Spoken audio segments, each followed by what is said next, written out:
vous êtes sur RTL. Yves Calvi. RTL Matin.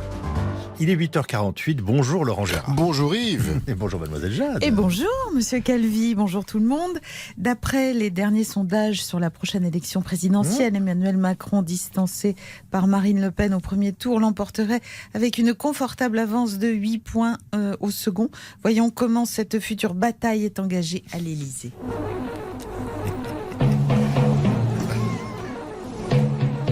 Ici l'Élysée. Emmanuel parle au Français. La blonde est méchante. Je répète, Oui. la blonde est méchante. Nulle et toute pourrie. Je répète, elle est nulle et toute pourrite.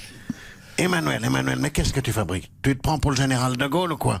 Mais Brigitte, je fais de la résistance.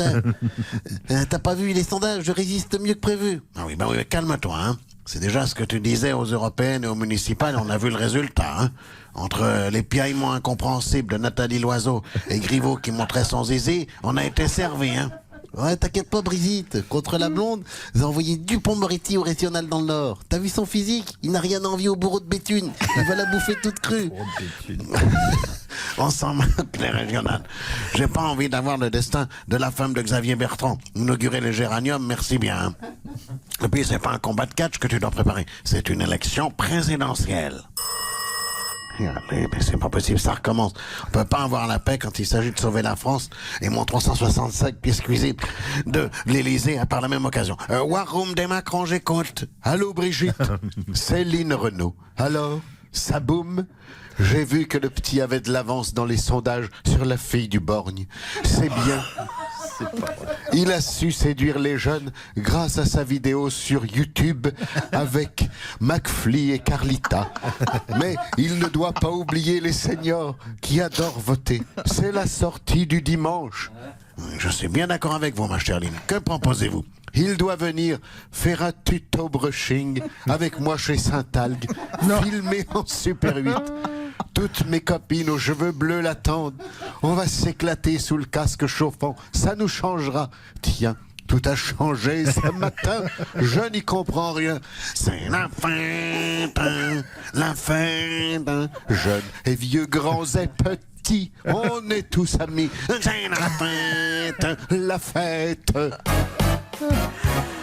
3 offres de rachat du club de football des Girondins de Bordeaux ont été déposées. On en parle avec l'ancien maire emblématique de la ville. Bonjour Alain Juppé. Vous allez bien? Bonjour, ça va pas fort. Hein. Déjà que ma Bordeaux est dirigée par des Verts, voilà que son club de foot va être acheté par des jaunes. D'accord, le géant chinois Fosun fait en effet partie des repreneurs potentiels. Mais attendez, c'est pas encore fait, hein. Tu parles, c'est plié. Dans un an, le stade Chabandelmas sera remplacé par le stade du Dragon Impérial. Vous exagérez quand même. Mais non, on n'exagère pas. Les Chinois, ils rachètent tout à Bordeaux. Nos crus classés. Tu crois qu'ils finissent où? Ils finissent dans les caves des milliardaires de Pékin. Oh putain, ils boivent du pétrus dans des gobelets en plastoc avec des femmes à poil au fond. Puis ils foutent des glaçons dedans. Bientôt, c'est toute la ville qui vont racheter. Oh mais non, allons quand même. Remarque, je préfère encore que Bordeaux soit aux mains des Chinois que des écolos. Hein, parce que Ça y est. les écolos parce que les écolos du Bordeaux, ils en boivent même plus. Hein. Les caves ferment une par une et sont remplacées par des bars à kombucha. C'est très bon le kombucha. Excellent pour la santé, ça pique. Oui, ça picote. Tu vois, même toi, tu les soutiens. Mais tout est foutu. Moi, j'ai connu la grande époque des Girondins, quand on débouchait des magnums de Château Cheval Blanc à chaque fois qu'Alain Giresse marquait un but. Bah là, elle était belle, ma Bordeaux. Hein. C'était une femme épanouie. Maintenant, on dirait une vieille qui attend la fin dans un EHPAD. Oh, putain, c'est trop moche de vieillir.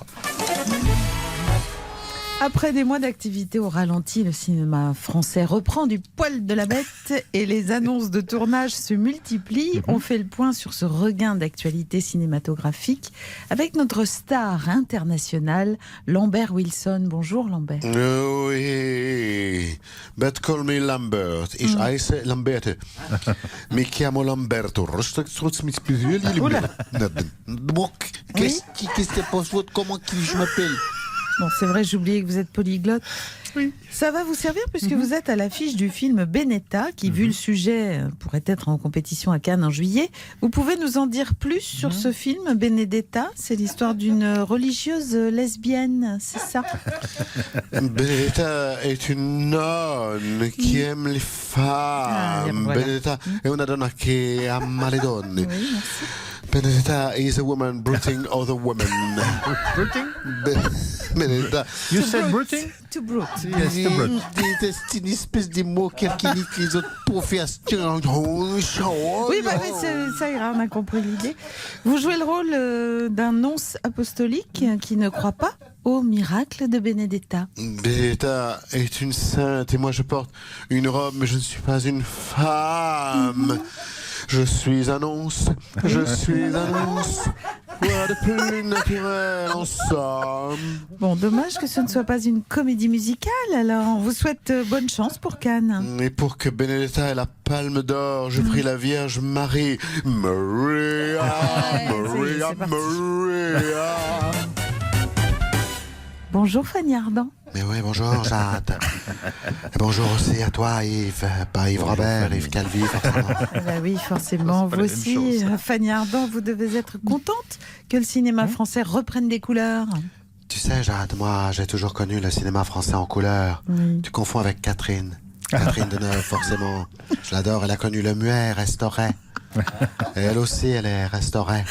Oui. Tu sais, elle était bouleversante dans Ouais. la sortie des usines Lumière. Et dans l'arrivée du train en gare de La Ciotat, où elle faisait coucou. Oui, on ira vérifier. Vous tournez en ce moment, Fanny? Très bientôt, je pars à Arcachon et au Cap Oui. Ferret, forcément. Oui, bien sûr. Je vais tourner avec Cadmerade et Marina Foïs. Tu vois qui c'est, Marina Foïs? Oui, oui, je vous remercie, oui. C'est la fille qui présentait les derniers Césars en pétant. Tout à fait, J'adore Marina Foïs. Elle a une façon de péter unique. sans doute. Marina, quand elle est là, on sent vraiment sa présence. Bon, écoutez, Fanny, revenons à votre tournage. Vous ne seriez pas à l'affiche du fameux film L'année du requin, qui raconte les aventures d'un requin tueur qui terrorise tout le bassin d'Arcachon? Oh là. Mais oui, c'est ça, tu as deviné. Ouais. D'ailleurs, tu sais, si tu es libre cet été, il cherche des figurants pour se faire bouffer. Merci Fanny, nous verrons. Et vous, quel va être votre rôle dans cette super production à la française?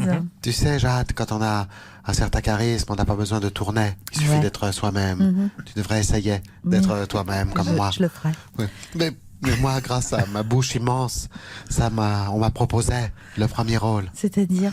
Le requin, forcément. Ah ben oui. Bonjour. Ah, Pascal. Ah, Pascal Pro. Vous n'êtes pas en direct pour l'heure des pros sur CNews? Dans quelques secondes, Ah. je viens d'échauffer Yvon Rioufol et Elisabeth Lévy.